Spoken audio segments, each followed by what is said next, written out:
Next topic लिखेंगे हम centripetal acceleration.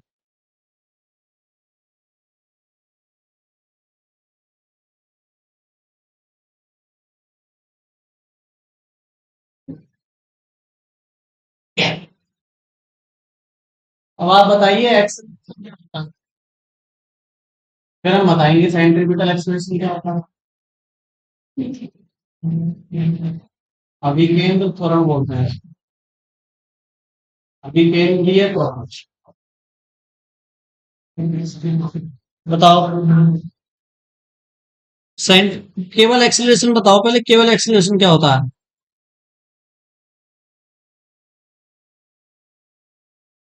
बता सकता है कोई। नॉर्मल एक्सीलरेशन जो होता है लीनियर वाला, उसको हम ऐसा समझते हैं कि मान लो ये कोई कार है। अब इसकी स्पीड जो है ना कार की, या वेलोसिटी कह लो, वो 20 मीटर पर सेकंड अभी है। एक सेकंड बाद ये 25 हो जाएगी, उसके एक सेकंड बाद 30 हो जाएगी। तो कितनी स्पीड इसकी बार बार चेंज हो रही है पर सेकंड? 5। तो मैं कहूंगा कार के अंदर कितना एक्सेलरेशन है? 5 मीटर पर सेकंड स्क्वायर। 5 मीटर पर सेकंड स्क्वायर से मेरा मतलब है 5 मीटर पर सेकंड स्पीड चेंज हो रही है पर सेकंड। 2 सेकंड है ना, तो स्क्वायर आया है। यानी 5 मीटर पर सेकंड वेलोसिटी में चेंज है। ठीक है। तो केवल एक्सेलरेशन हमें ये बताता है कि कितना चेंज आ रहा है स्पीड में। क्या कह रही हो?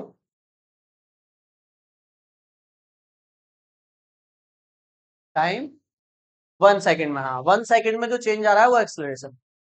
1 सेकंड में स्पीड में कोई चेंज नहीं आ रहा तो एक्सेलरेशन 0। 1 सेकंड में चेंज आया तो एक्सेलरेशन है। जितने जितने का भी आया वो वही। ठीक है, ऐसे देखते हैं। या final velocity minus initial velocity कर दो और अपॉन में टाइम इंटरवल देख लो जितना भी दिया हुआ, उससे भी एक्सेलरेशन कर। ये फॉर्मूला हमने भी पढ़ाया है अभी 11th में, हमारा चैप्टर में से है ना ये। वो करा नहीं तुमने? ऑनलाइन लेक्चर भेजे तो है मैंने उसके। ऑनलाइन पढ़ो, ये सारी चीजें बहुत डिटेल में बताई हैं। सारे इसके एक एक दो दो तीन तीन फॉर्मूले बताए हैं इसके। चलो इधर देखो। अब ये सेंट्रीपिटल एक्सेलरेशन सुन लो। ऐसा एक्सेलरेशन कतई भी नहीं है जैसा तुम समझ रहे हो यहाँ। यहाँ एक्सेलरेशन का मतलब होता है स्पीड में चेंज आना। लेकिन सेंट्रीपिटल एक्सेलरेशन का मतलब बिल्कुल भी ये नहीं है कि स्पीड में चेंज आएगा। नहीं। पहली बात तो सेंट्रीपिटल एक्सेलरेशन लगता कहाँ है? तो केवल सर्कुलर मोशन में लगता है। इसमें लगता है सर्कुलर मोशन। जब भी कोई सर्कुलर पाथ पे मोशन करेगा तब सेंट्रीपिटल एक्सेलरेशन लगेगा। और ये स्पीड में चेंज नहीं करता है। तो फिर कैसा एक्सेलरेशन है? तो देखो समझो। जैसे मान लो ये मेरे पास एक सर्कुलर पाथ है, इस पर ये कोई पार्टिकल है, ये पार्टिकल ऐसे गोल गोल घूम रहा है। सही है। अब मैंने क्या बताया, ये यूनिफॉर्म सर्कुलर मोशन है। यूनिफॉर्म होने का मतलब इसकी जो स्पीड है वो क्या है? कांस्टेंट है, सेम है, यानी कांस्टेंट है। यानी स्पीड तो चेंज नहीं होगी, नहीं होगी स्पीड चेंज। अच्छा, जब स्पीड चेंज नहीं हो रही तो क्या एंगुलर स्पीड चेंज हो जाएगी? क्या एंगुलर वेलोसिटी भी चेंज नहीं होगी? बताओ। जब ये चेंज नहीं हो रहा तो एंगल की स्पीड भी चेंज नहीं हो रही, वो भी कांस्टेंट है, यानी ओमेगा भी कांस्टेंट है, कह सकता हूं। ओमेगा भी क्या है? कांस्टेंट है। यूनिफॉर्म सर्कुलर मोशन ये होता है। सही है। अब मुझे एक बात बताओ कि यहां पर वेलोसिटी की डायरेक्शन किधर है? जब पार्टिकल यहां पे है, डायरेक्शन किधर है पार्टिकल उसकी? वेलोसिटी, वेलोसिटी में स्पीड और डायरेक्शन दोनों देखते हैं ना। स्पीड तो कांस्टेंट है, डायरेक्शन किधर है? जिस भी पॉइंट पर डायरेक्शन निकालनी होती है उससे एक टेंजेंट खींच देते हैं। क्या खींच देते हैं? एक टेंजेंट, सीधी लाइन, उसको टच करती हुई सर्कल को। तो ये जो डायरेक्शन है ये वेलोसिटी की डायरेक्शन है, ये। सही है। अब बताओ, कुछ देर बाद पार्टिकल यहां भी आएगा, घूम रहा है ना। यहां जब आ जाएगा तो वेलोसिटी की डायरेक्शन किधर हो जाएगी? इधर हो जाएगी क्या? टेंजेंट तो ऐसे ही खींचेगा ना टेंजेंट को, है ना।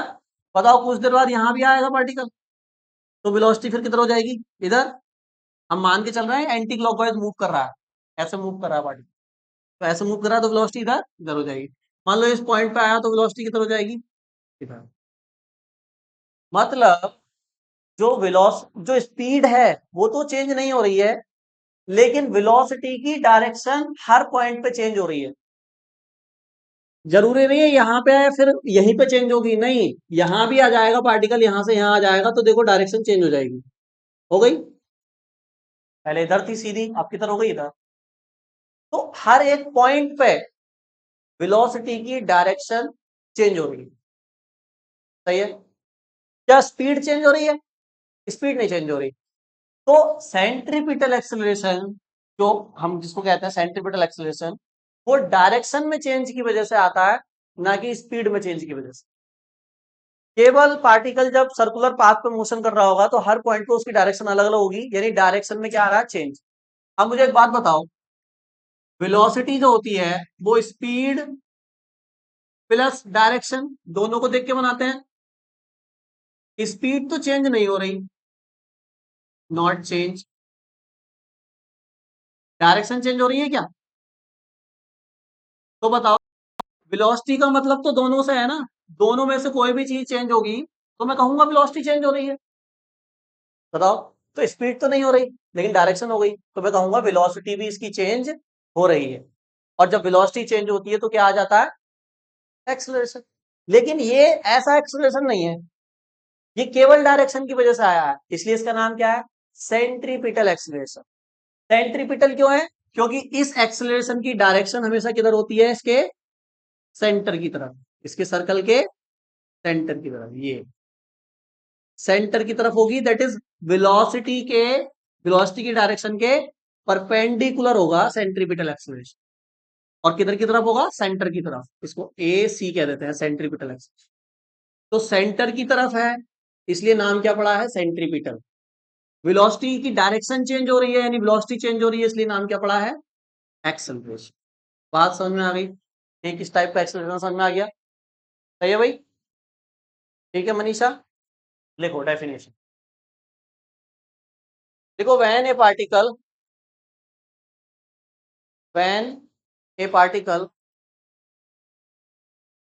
moves along a circular path,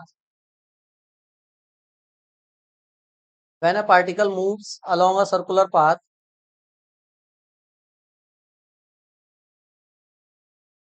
the speed remains constant. The speed and angular speed, ऐसे लिख लो, the speed and angular speed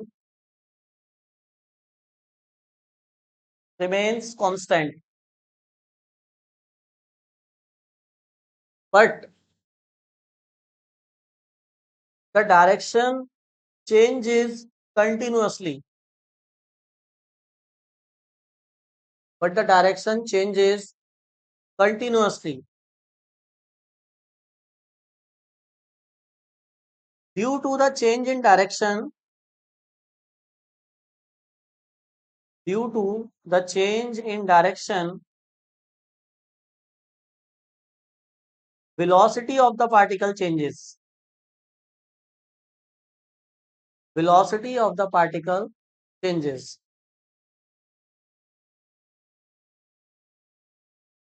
And an acceleration is produced in the particle,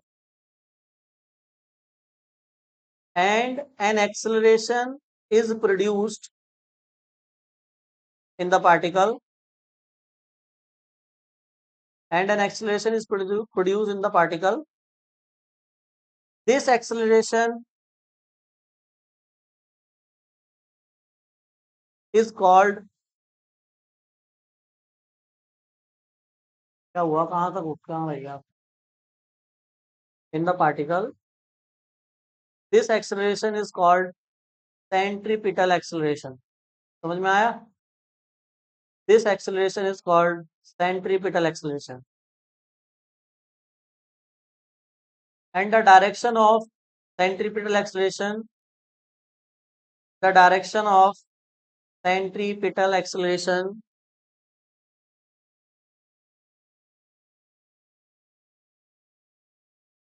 is towards the center,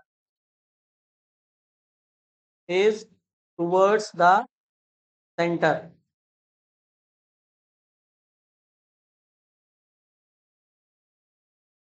or perpendicular to the velocity,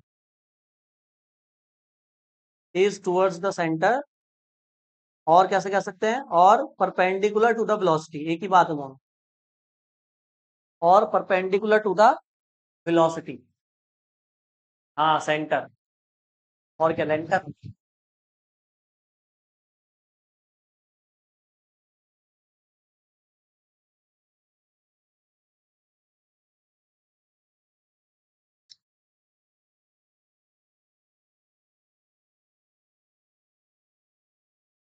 direction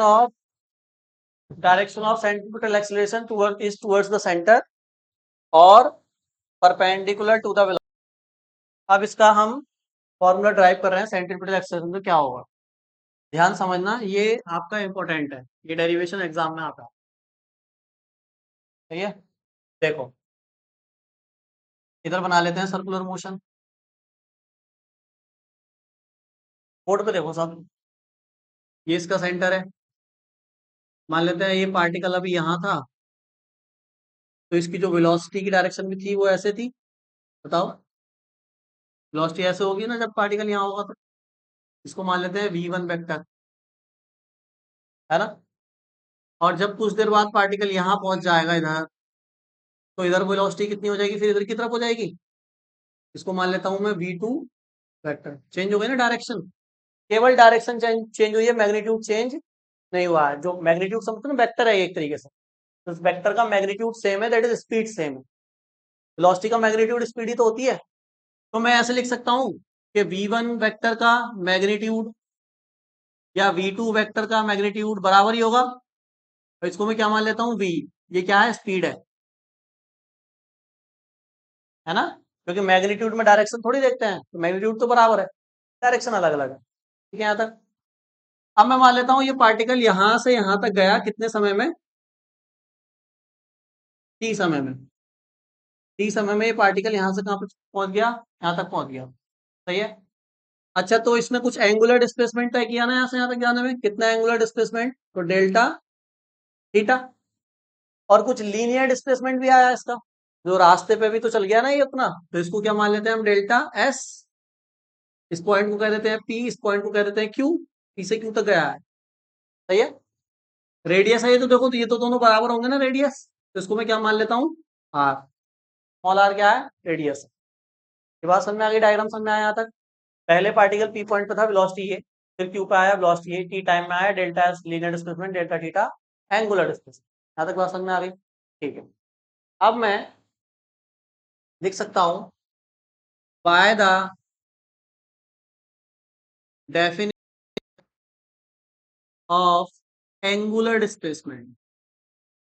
बताइए angular displacement की क्या definition थी, क्या formula था। That is delta theta को मैं कैसे लिख सकता हूं, बताएं। डेल्टा थीटा को कैसे लिख सकते हैं, आर का अपॉन रेडियस। अरे डेल्टा एस अपॉन आर, सही बताया बिल्कुल भाई। थीटा का फॉर्मूला आर का अपॉन रेडियस बताया था नहीं, डेल्टा एस अपॉन आर। सही है यहाँ तक। ठीक है, इसको मान लेता हूं मैं इक्वेशन नंबर 1। सही है यहाँ तक। ठीक है भाई, टाइम इंटरवल को चलो डेल्टा टी ही ले लेते हैं, चेंज इन टाइम टी की जगह। यहाँ तक ठीक है। अब मुझे एक बात बताओ, आपने एक मतलब मैथ में प्रॉपर्टी पढ़ी होगी कि जो एंगल दो लाइन के बीच होता है, वही एंगल उनके परपेंडिकुलर के बीच भी होता है। जैसे यहाँ पे समझा देता हूँ, देखो मान लो ये दो लाइन के बीच एंगल कितना है, 90। ये लाइन है मान लो ओ ए और ओ बी, ये दो लाइन है, एंगल कितना है, 90। मैंने ओ ए पे एक परपेंडिकुलर कोई खींच दिया इधर, ए बी, और बी पे, सॉरी बी नहीं कहता इसको, सी कह दो, और बी पे भी एक परपेंडिकुलर खींच दिया इधर। ये देखो परपेंडिकुलर तो है इनके, इसको नाम क्या दे दिया मैंने, बी डी। तो हाँ, हाँ नहीं अल्टरनेटिव एंगल नहीं, मैं क्या कह रहा हूँ, जो दो लाइन के बीच एंगल होता है, उन पे जो परपेंडिकुलर खींच दोगे आप, तो इस परपेंडिकुलर और इस परपेंडिकुलर के बीच का अगर मैं मिला के देखूं तो एंगल कितना आएगा, 90 आएगा।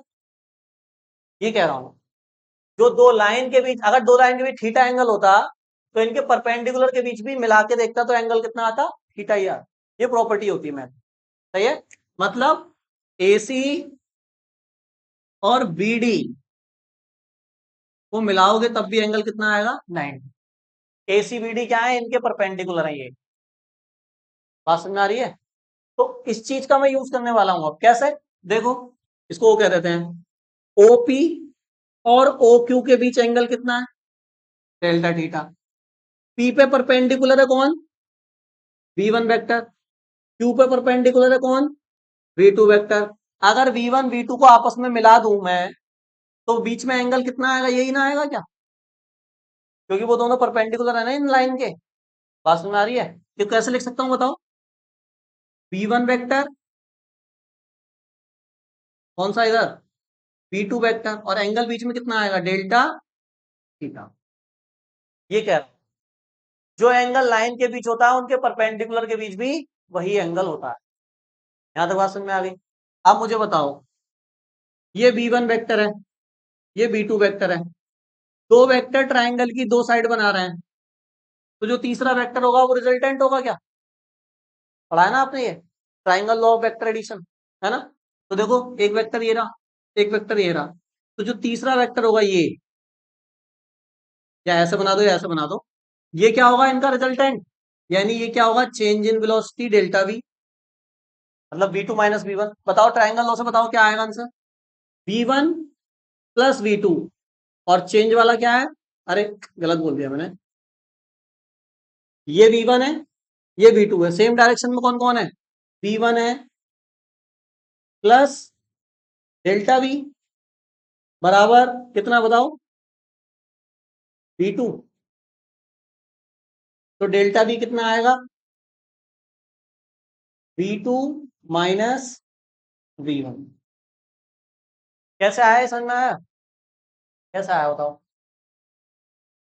ऐसे पढ़ा था आपने ट्राइंगल, नो नहीं ऐसे करके, एक वेक्टर ये है, ए वेक्टर देखो, एक वेक्टर ये है, बी वेक्टर यही है, तो इनका जो रिजल्टेंट जाता था ऐसे करके वही तो आर वेक्टर होता था। अब इस आर वेक्टर को कैसे लिखते थे, जो सेम लाइन में है वेक्टर उनको ऐड कर देते थे, है ना? तो ए वेक्टर प्लस, ऐसे तो लिखते थे, ये तो था। तो जो सेम लाइन में है उनको ऐड करके तीसरा आ जाएगा। तो देखो इधर V1 इधर है, और इसी डायरेक्शन में डेल्टा भी है, इसी के साथ है ना, तो V1 plus delta V, V1 plus delta V, जैसे यहाँ ए और बी बराबर किसके आ जाएगा, थर्ड वाले के, थर्ड वाला यहाँ कौन है हमारा, V2। तो डेल्टा V कितना निकला, V2 माइनस V1। ये बात समझ में आ गई यहाँ पे, ठीक है? अब इधर देखो, ये जो ट्राइंगल बन गया, इधर देखना, अरे इधर देखो, इधर ये जो ट्राइंगल, ये भी तो एक ट्राइंगल बन गया ना। इस ट्राइंगल से अगर मैं डेल्टा थीटा पूछूं तो कितना बताओगे, बाय द ट्राइंगल फॉर्म, इस ट्राइंगल से, ये जो ट्राइंगल बना है इससे डेल्टा थीटा बताओ कितना आएगा, बताओ, एंगल ही तो निकाल रहे हैं। तो angle equal to arc upon radius, R कितनी है, मतलब इसको, मतलब बहुत छोटा सा एंगल है ना ये एंगल बहुत छोटा सा है। अब मान लो बहुत बड़ा सर्कल है कोई, उसका एक छोटा सा पार्ट कट करोगे तो वो स्ट्रेट लाइन ही तो दिखेगी, ऐसे समझो। तो ये आर्क ही है, कभी तुमको भैया ये सर्कल की तरह तो है नहीं, तो आर्क समझ सकते हैं, बहुत छोटा है ना ये, तो आर्क समझ सकते हो। आर्क कितनी है और रेडियस कितना है, V1 लें V2 लें, तो मैंने क्या बताया, दोनों का मैग्नीट्यूड तो सेम ही है भाई, V1 ले लो ये भी V है, और V2 ले लो ये भी V है, तो मैं नीचे V ले लेता हूँ ना खाली। तो आर कितनी हो गई, डेल्टा V, और रेडियस कितनी हो गई V। तो डेल्टा थीटा का एक और फॉर्मूला आ गया, इसको मान लेता हूँ इक्वेशन नंबर 2। पहला फॉर्मूला इस वाले ट्राइंगल से निकाला डेल्टा थीटा का, दूसरा फॉर्मूला जो ट्राइंगल वेक्टर ने बनाया उससे निकाला, दोनों फॉर्मूले निकल गए। बस अब डेरिवेशन होने वाला है, पहले आप इतना नोट कर लो।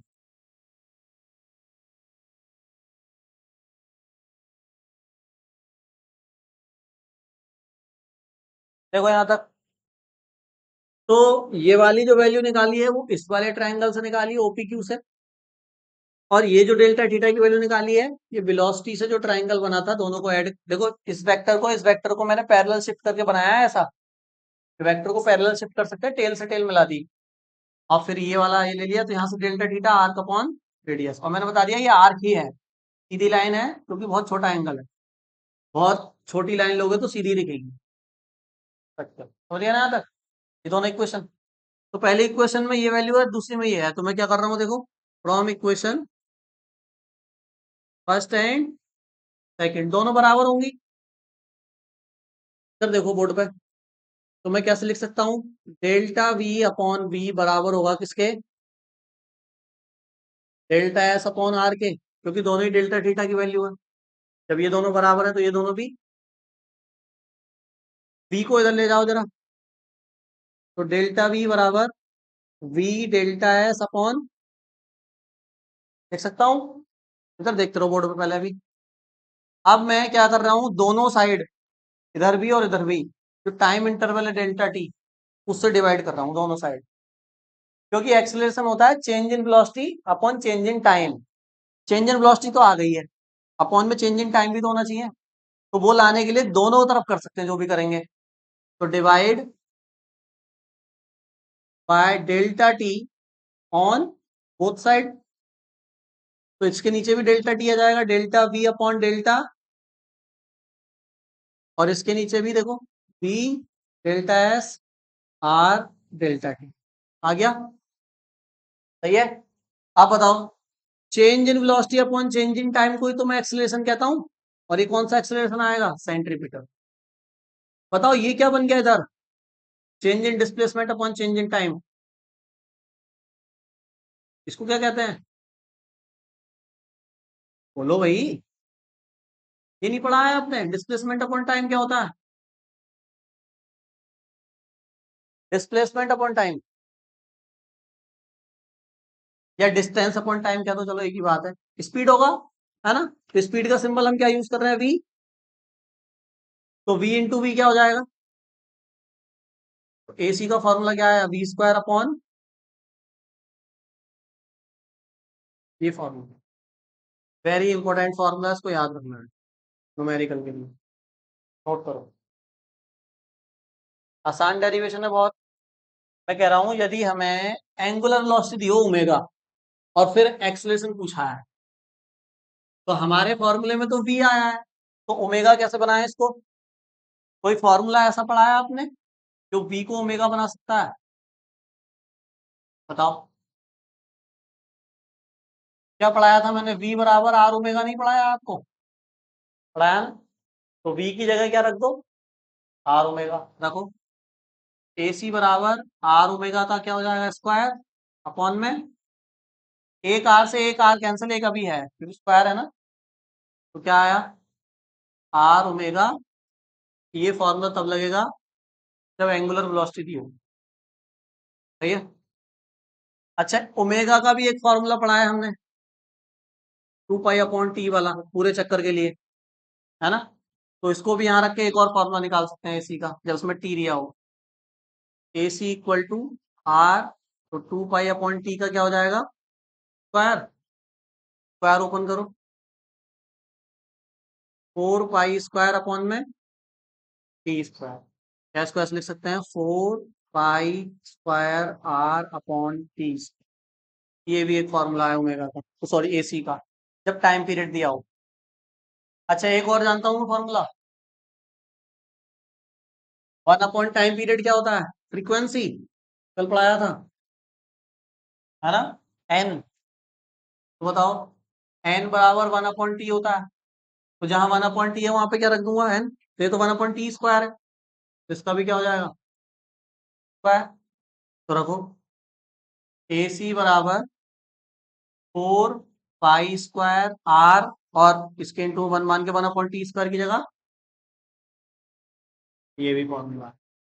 अब मैंने कई सारे फॉर्मूले बता दिए, ये कब रखना है, पहला वाला जब वेलोसिटी दी हो यानी स्पीड दी हो और रेडियस दी हो, ये कब रखना है, जब एंगुलर वेलोसिटी दी हो, ये कब रखना है, जब टाइम पीरियड दिया हो, ये कब रखना है, जब राउंड दिए हो, तो 4 राउंड लगा रहा है 1 सेकंड में, 5 राउंड लगा रहा है 1 सेकंड में, ये सारे फॉर्मूले इसी के ही हैं, ठीक है। बस इनको नोट करो और कल हम न्यूमेरिकल करेंगे।